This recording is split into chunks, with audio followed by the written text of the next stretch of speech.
Everybody here understand that. When we brake, we do not use the clutch. Do you know why? What happens when you pull the clutch in? What does the motor do? Freewheels. If the bike's freewheeling, we're not stopping. Use that engine brake to your advantage. Get that wheel chatter by using front and rear brake together. What wheel chatter is using the front and rear brake together to kind of get that rear wheel to track into the ground. When I hit these to demonstrate for you guys, I may or may not get I'm going to be going kind of slow, so I may not be getting aggressive wheel chatter. I'm mostly going to be focusing on my body position throughout the turn. I think what we'll do is we're going to do my typical 4 sets. I'm holding up 3, 4.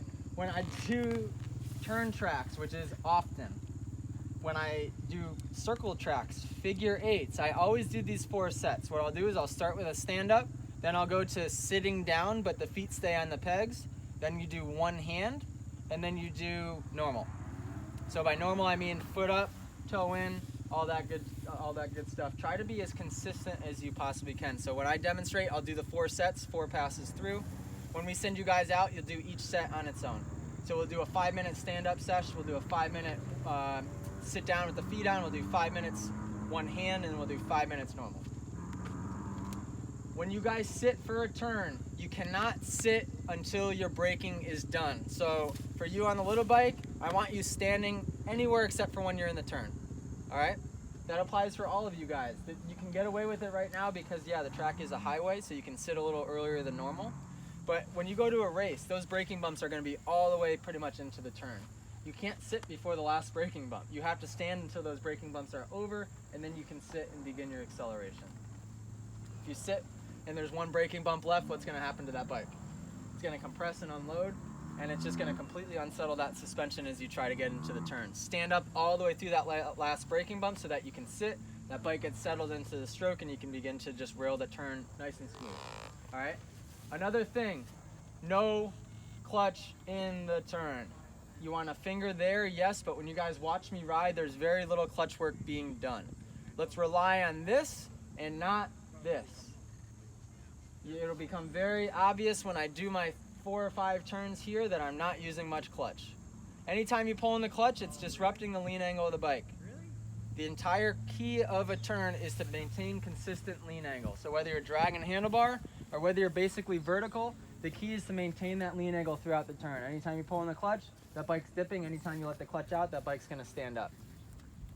Let's try to just really rely on that throttle control. Of course, when you guys get to a higher level of riding, the clutch is used more often, but I really like for you guys to rely more on throttle control than abusing the clutch. With that being said, gear selection is super important. So on the little bike, I kept telling you to shift up because you were just revved out the whole time. Just go to second gear and go slow in that second gear. If you're going 6 miles an hour in first gear, you can shift up to second and still go 6 miles an hour. It's just gonna be smoother. Instead of like, it'll just smooth that power out. When you guys are taking these turns, make sure you're in a gear that bike's not lugging, but it's not screaming at the same time. On the 125s, and 85s if we have some here.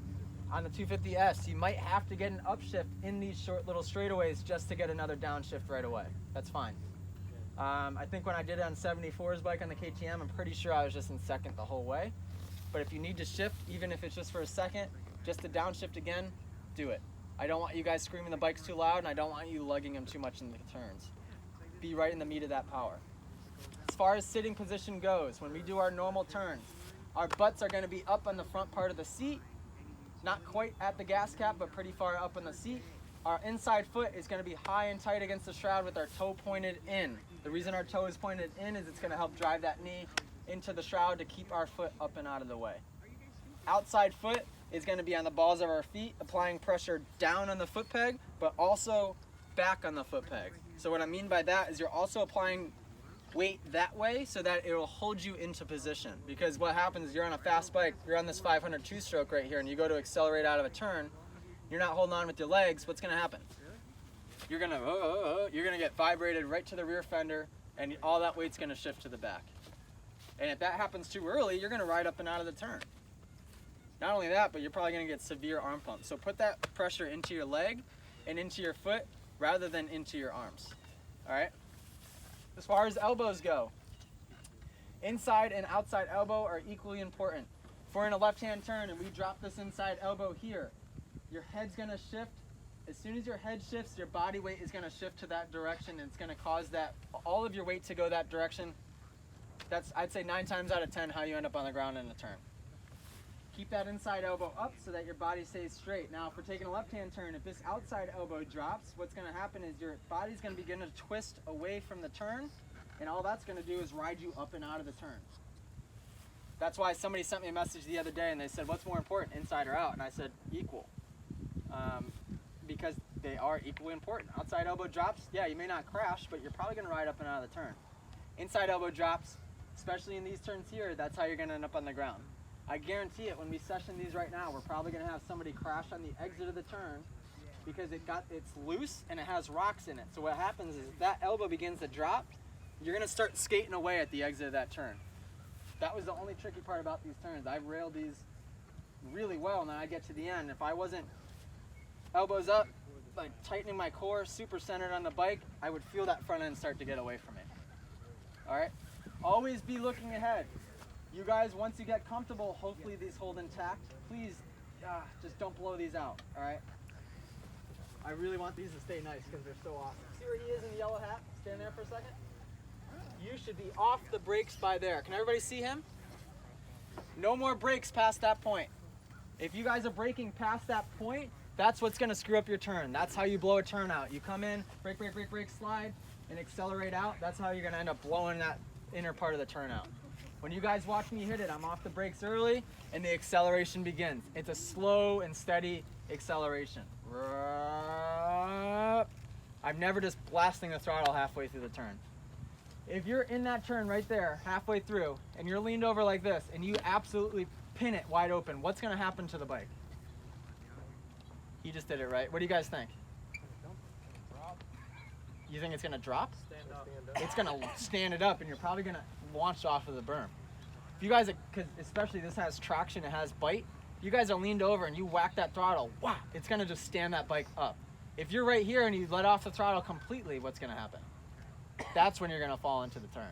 So that's what I mean. You're very easy on the throttle, on and off, to keep that thing maintained where you want it in that lean angle. When you guys get comfortable, these are good turns to practice using the front brake to guide that bike through the turn as well.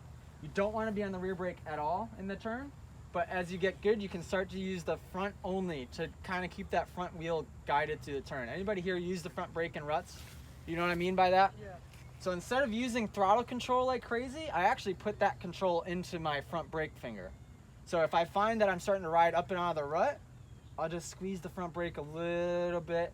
It'll dip back down. If I'm dipping too much, I let off the front brake a little bit, right? You can find that nice balance. And these berms with that little rut that'll keep you in there, if you guys start using that front brake a little bit and your butts are in that right position in the seat, these turns are gonna feel like you're on a roller coaster. It's so much fun. All right, I'm gonna demonstrate really quick because I know you guys are itching to ride. If you blow a turn out, 40 push-ups. All right.